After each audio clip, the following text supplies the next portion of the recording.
Hola, ¿qué tal? Bienvenidos a esta edición de Mundo Cristiano. Soy Jonathan Villarreal. Es un placer para mí poder acompañarle. De inmediato vemos nuestros titulares. El expresidente Donald Trump arrasó en los caucus de Iowa y se afianza en la carrera hacia la Casa Blanca. También conversamos con el exvicepresidente Mike Pence acerca de su visita a Israel y sobre su apoyo durante la guerra contra el grupo terrorista Hamas. Y nos vamos hasta Los Ángeles, donde nuestro compañero Kevin Valverde conversó con el guionista de The Chosen, Dallas Jenkins, sobre la cuarta temporada de esta popular serie. Todo esto y mucho más en esta edición estelar de Mundo Cristiano.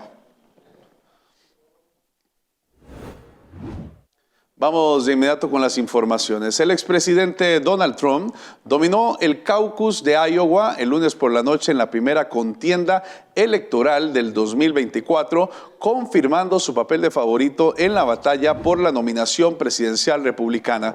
El recuento de la AP dio a Trump más de la mitad de los votos, con el 51.1%, a Ron DeSantis, el gobernador de Florida, el 21.2%, y a la ex embajadora ante la ONU, Nikki Haley, el 19%. El cuarto lugar fue para el empresario Vivek Ramaswamy, con el 7.7%, que anunció que suspendería su campaña a la presidencia al no dar la sorpresa que pretendían esa noche, y además que respaldaría a Trump en las próximas primarias, las cuales se van a realizar en New Hampshire.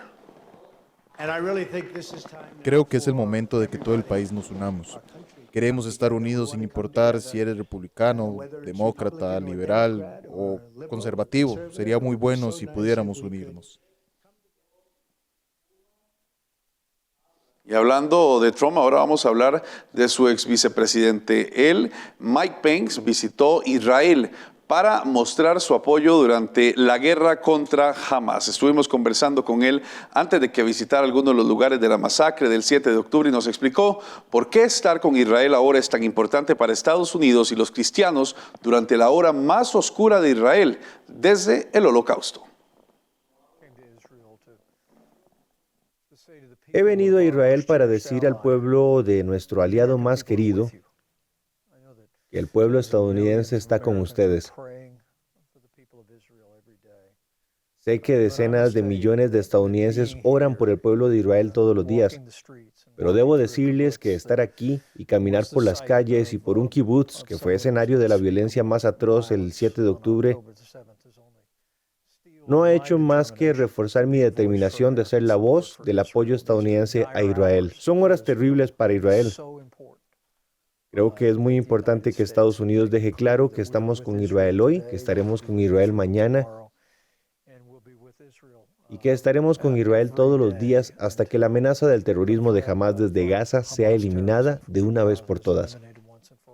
Hoy también se ha reunido con algunas de las familias. ¿Cuáles fueron sus sensaciones e impresiones al reunirse con ellos? Debo decirles que he estado en zonas de guerra durante mi época como vicepresidente y durante mi época como miembro del Congreso, pero los sitios que he visto hoy, las secuelas de ese ataque terrorista el 7 de octubre e incluso un sitio como este, la guerra en curso contra Israel por parte de Hamas, era simplemente pura maldad. Caminar por un kibutz donde literalmente miles de terroristas de Hamas iban de casa en casa con el simple objetivo de asesinar brutalmente a la gente.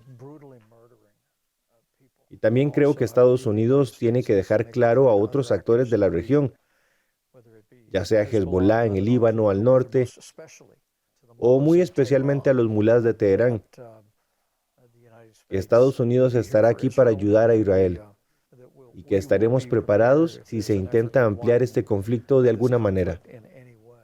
El gobierno de Biden está tratando de limitar tal vez algunos de los combates que tienen lugar en Gaza. Sin embargo, la mayoría de los israelíes y de las familias y soldados israelíes quieren continuar la lucha. ¿Cómo respondería usted a alguno de los límites que la administración Biden intenta poner a Israel?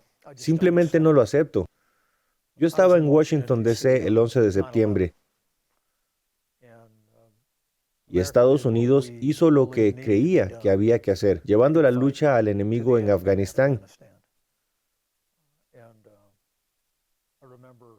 Y recuerdo la forma en que nuestros aliados estuvieron con nosotros y no cuestionaron cómo íbamos a llevar ante la justicia a los que habían atacado a nuestro país. Simplemente nos apoyaron y creo que Israel merece lo mismo ahora. Usted pronunció un discurso hace unos años en la Knesset hablando de su sionismo cristiano. ¿Qué quiere decir con eso y cómo se puede orar por Israel en estos momentos? Bueno, yo soy alguien que, como la mayoría de los estadounidenses, a lo largo de nuestra historia,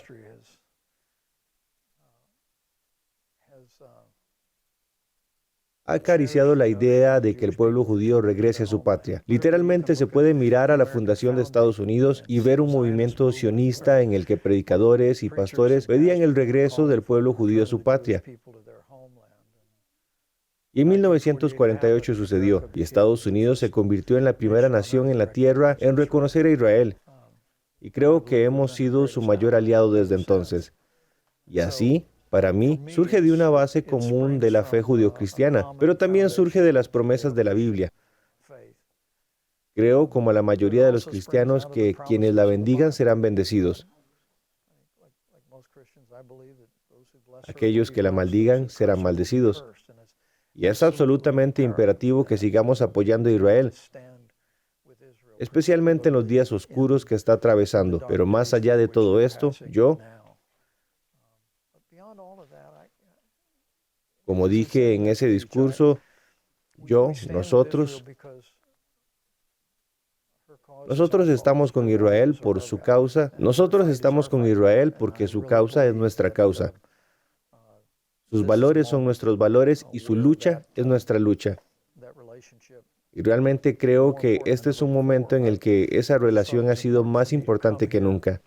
Y yo solo pensé que era importante para mí venir aquí como ex vicepresidente, pero también solo como un americano de fe cotidiana para mirar al pueblo de Israel a los ojos y decir, estamos con ustedes, estaremos con ustedes y estaremos con ustedes hasta que la paz y la seguridad se restablezca. Y creo que Israel y Estados Unidos serán bendecidos por ello. Y hacemos una pausa, pero no se despegue, que al volver le traemos todos los detalles de lo que conversó nuestro compañero Kevin Valverde con el guionista de The Chosen, Dallas Jenkins. Lo que sucede en el mundo es importante para nosotros. Si la sociedad se afecta, la iglesia también. Queremos estar cerca suyo con nuestras noticias, porque usted necesita estar informado. Acompáñame, soy Angie Zamora y esto es Mundo Cristiano. Creemos que es fundamental estar bien conectados e informados, compartir noticias importantes y concisas, saber lo que pasa en todo el mundo y conocer cómo esto nos repercute. Soy Kevin Valverde y les estaré acompañando aquí en Mundo Cristiano. Continuamos informándole el resto de la historia, ahora de una forma diferente y a tan solo un clic, a través de la plataforma TikTok. Todo el acontecer de la comunidad cristiana en el mundo. Síganos como Mundo Cristiano TV. Continuamos con más de Mundo Cristiano. Tras el ataque de Beirut en el que murió un importante dirigente de Hamas, una guerra terrestre en el Líbano podría estar más cerca que nunca. Los residentes evacuados se preguntan cuánto tiempo pasará antes de que puedan volver a casa. Chuck Holton tiene la historia. El kibutz Yiftah se encuentra a solo 2 kilómetros de la frontera libanesa y sus habitaciones. Viven en hoteles desde principios de octubre. Parece que no volverán pronto a casa. Creo que donde menos segura me siento es aquí en la carretera, pero tengo fe.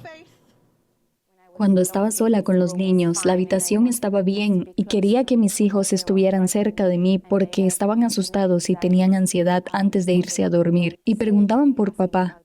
Pero ahora que ha vuelto y estamos en esta pequeña habitación, está muy abarrotada y es muy pequeña.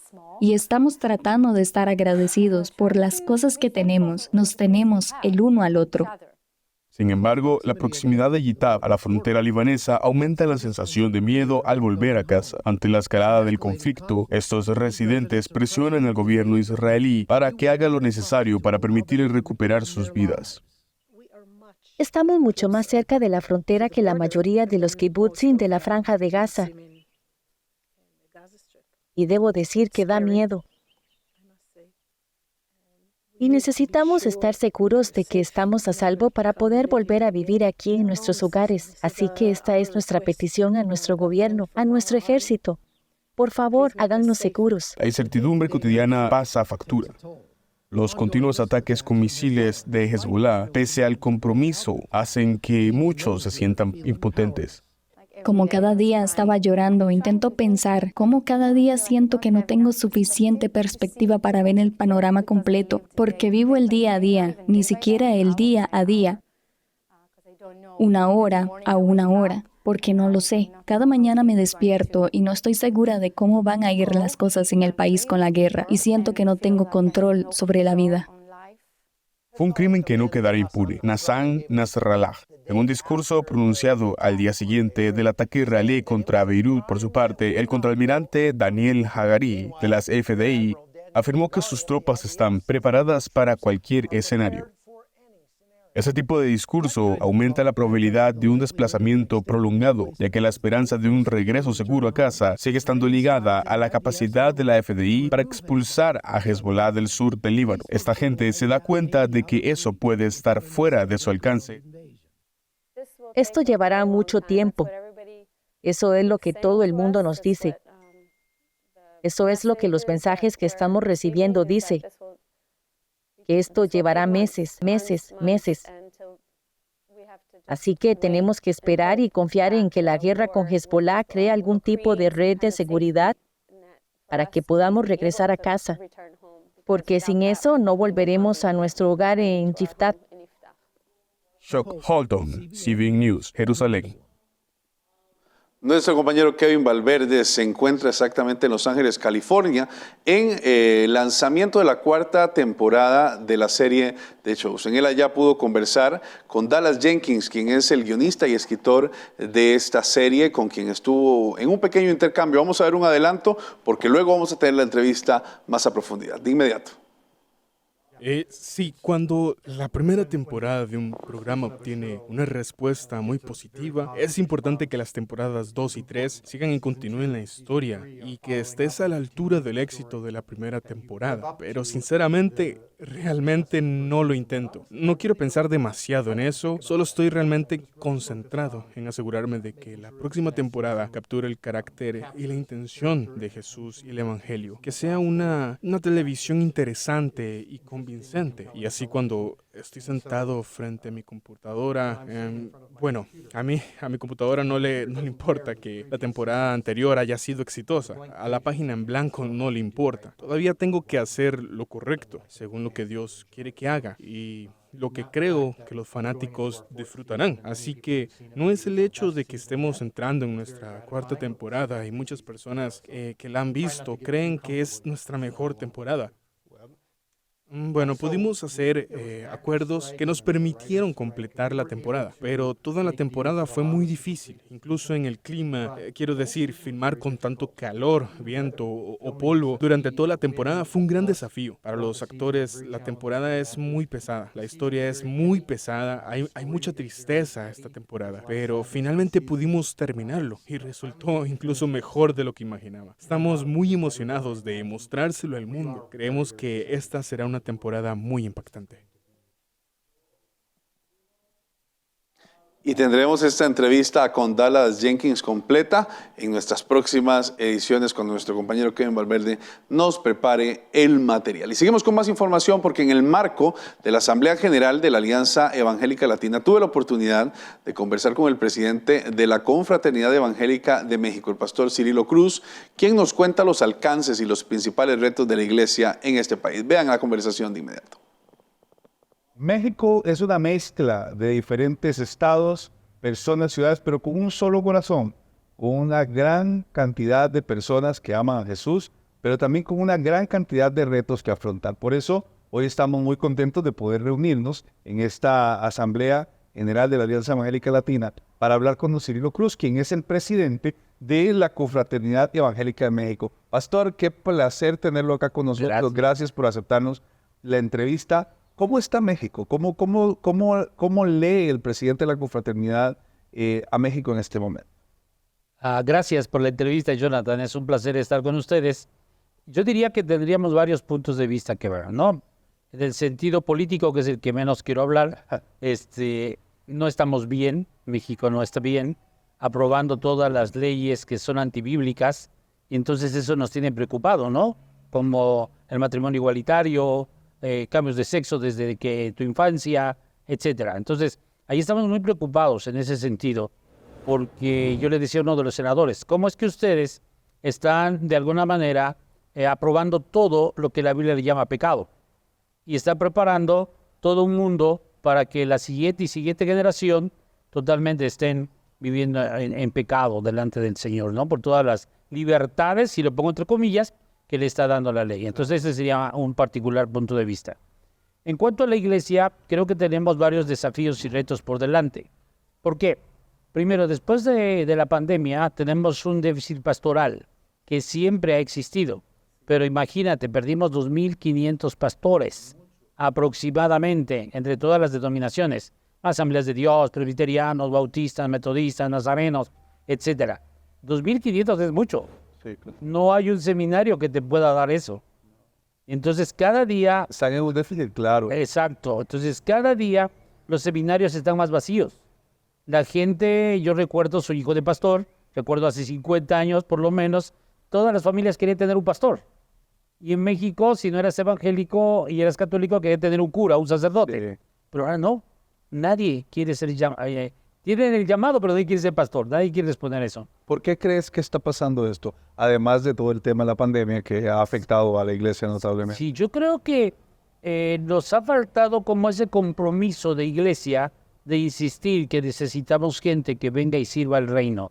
Muchos tienen miedo de servir al reino. Yo vengo de un mundo pentecostés donde no te pagan como en otras organizaciones históricas, y entonces piensas que te vas a morir de hambre. Y realmente no ha sido ese mi caso. Mi padre así vivió, yo llevo 49 años pastoreando, familia mía ya por tercera generación están sirviendo al Señor. Entonces, ¿Y el Señor ha sido providente? Ha sido, y yo siempre les digo, mi patrón me provee más de lo que yo necesito. Amén. Y la verdad es que esa es mi motivación hacia los demás. ¿Cómo trabajar en México que tiene tantas situaciones distintas? No es lo mismo lo que viven los estados fronterizos y sus desafíos para los pastores que lo que viven los que están en el sur, por ejemplo. ¿Cuáles son, cómo se hace desde una confraternidad para lograr abarcar a la mayor cantidad posible? Esos son parte de los desafíos, ¿no? Realmente la confraternidad lo que hace es tener a las denominaciones más serias, más formales. Hablemos de Asambleas de Dios, Sí. casi 6.000 iglesias. Hablemos de metodistas, bautistas, cada uno con alrededor de 2.000, 3.000 iglesias en el país. Y está la población evangélica, es curioso porque está repartida de una manera muy distinta en todo el país. Por ejemplo, la parte norte tiene, yo diría, un término medio de evangélicos. Okay. La parte que le llamamos nosotros el Bajío, no hay tanta población evangélica. Son estados muy católicos. ¿Qué estados son estos? Nuevo León, Guanajuato, todos esos estados, ¿no? Están muy arraigados. Son Muy arraigados. Jalisco, todo lo que le llamamos el Bajío. Sin embargo, hacia el sur, Veracruz, Tabasco, Campeche, Chiapas, Yucatán y Quintana Roo, ahí está la alta población evangélica del país. Son estados que tienen muchísima población evangélica. Entonces, cada estado tiene sus propios desafíos. ¿Cómo lo manejamos desde la confraternidad? Lo hacemos a través de las denominaciones, sobre todo de las organizaciones que a nivel nacional. Son diferentes desafíos, ¿no? A lo mejor podríamos coincidir en algunos desafíos, por ejemplo, con la migración. Sí. O sea, eso afecta a todo el... México es un puente migratorio, por llamarlo de esa manera, y antes teníamos solamente mexicanos yendo hacia el norte, hacia Estados Unidos, al sueño americano. Y luego todo Centroamérica. Y ahora no, ahora tenemos africanos, chinos, haitianos. Que ha llegado al punto donde los migrantes mexicanos más bien han mermado en comparación con lo que ha aumentado. Totalmente. Entonces, es muy terrible. Por ejemplo, llegan los haitianos, no hablan español. Hablan creol y hablan francés. ¿Qué haces? ¿Cómo los ayudas? Tienes que reinterpretar o buscar cómo hacerlo, porque es fácil. Al menos en México nadie habla creol, ¿no? No sabemos ni qué es eso. Entonces, luego, ¿cómo les das abrigo? Es muy triste verlos. Yo he estado en los albergues con ellos, a veces llevando comida, a veces llevando materiales evangelísticos, a veces repartiendo ropa, etcétera. Y es muy triste ver la migración. Tenemos que tener como iglesia una visión muy amplia. No solamente ayudarle en el sentido de comida y vestido y cubrirlo, sino en el sentido cómo lo puedo transformar y ganar para Cristo mientras Él está pasando por este país. Y tiene que ser muy rápido, porque el migrante hoy está acá y mañana está en otro lado. Es rápidamente. Es muy rápido, muy rápido.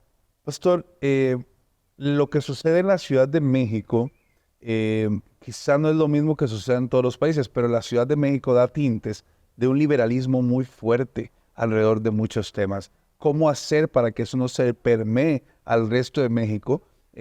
Donde vemos, por ejemplo, recién a un transexual, a un hombre, ganar uno de los programas de televisión más exitosos que ha habido en años en México. Eso nos habla de una tolerancia o de una más bien un acostumbramiento a este tipo de conductas. ¿Qué piensas de eso? Eso es parte de lo que te mencionaba en un principio, ¿no?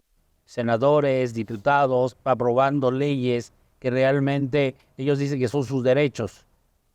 Y yo hablé con algunos de los expresidentes y hablo con los líderes de funcionarios de gobierno. Y les digo, ¿cómo es posible que ustedes aprueben y promuevan leyes porque ustedes vienen de una cultura cristiana?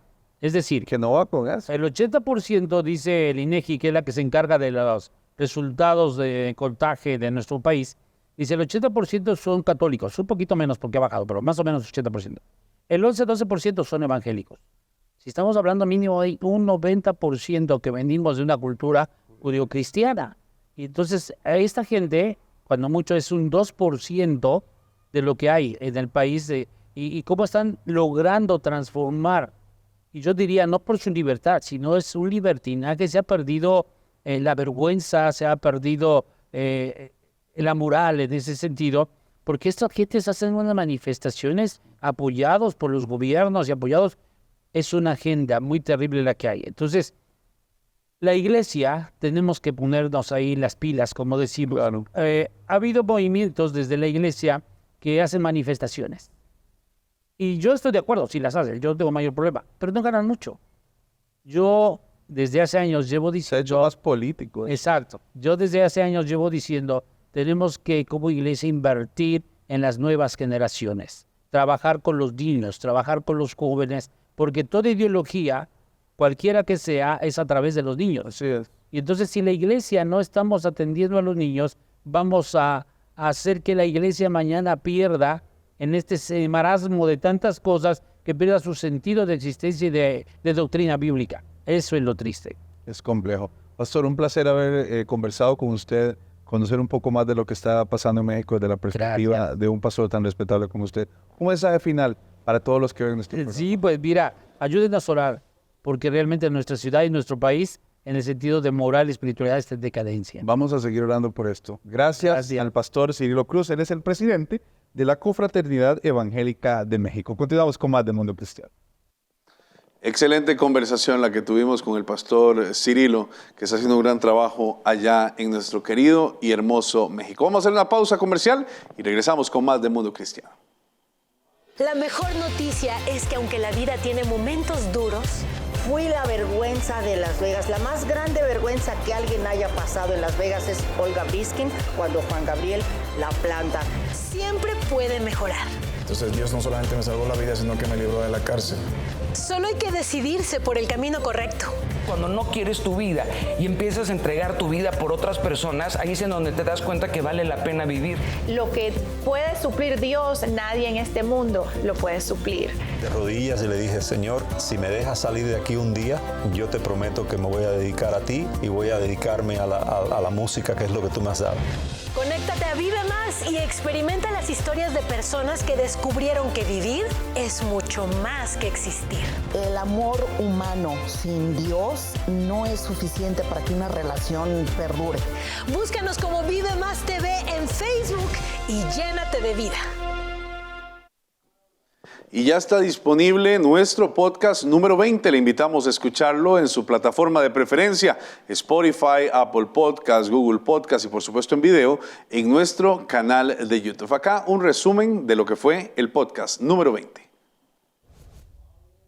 Estamos en un contexto donde, bueno, para nadie es un secreto, lo hemos conversado aquí, Cuba ha estado en la lista de observación como uno de los países donde existe persecución directamente con los cristianos. Pero hay algo que se habla también mucho y es que donde existe persecución también existe un movimiento contrario, claro, un movimiento de avivamiento que ayuda a ser contrario con esto. Cada vez son más evidentes, son más obvias, ya no lo disimulan tanto. Ya no se puede, Jonathan, dejar a un niño ver televisión solo. Que me juzguen de que yo estoy dejando que todo pase. Entonces, como generación en Jesús, tenemos la responsabilidad de levantar la voz en este momento, de pelear con esto y de no darnos por vencidos. La Corte Suprema de Estados Unidos es la que decidirá si Trump puede ser excluido de boletas de elección presidencial de 2024. Es que recordemos que esto es una campaña, Trump lo dijo y lo advirtió desde el comienzo, todo esto es parte de una campaña, no solo se trata del tema de la resurrección, porque le han tratado de acusar de tantas cosas como fueran posibles, hay que decirlo, son los demócratas intentando a su máximo esfuerzo evitar que Trump llegue a la presidencia. Creo que Biden no va a ser el candidato del Partido Demócrata. Creo que el presidente Obama es el que está moviendo los hilos detrás de la elección demócrata. Como cristianos, necesitamos que estén constantemente comprobando científicamente todos los hechos que están en la Biblia. Creo que también es una forma de una demostración innecesaria, porque nosotros creemos en lo que estamos creyendo, sabemos qué pasa.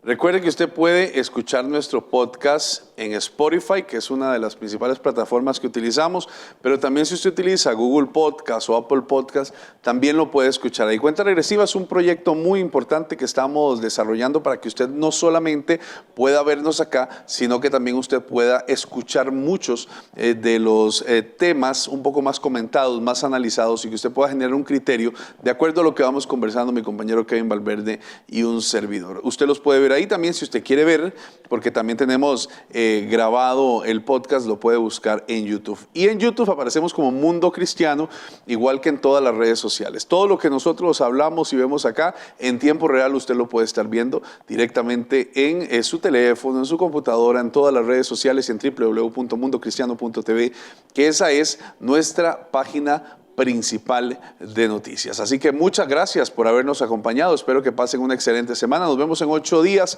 donde vamos a tener información buenísima sobre lo que pasó con el inicio de la 4ª temporada de The Chosen. También muchas entrevistas e información y estar al tanto de todo lo que está ocurriendo en este momento en Israel. Que el Señor le bendiga. Nos vemos si Dios lo permite.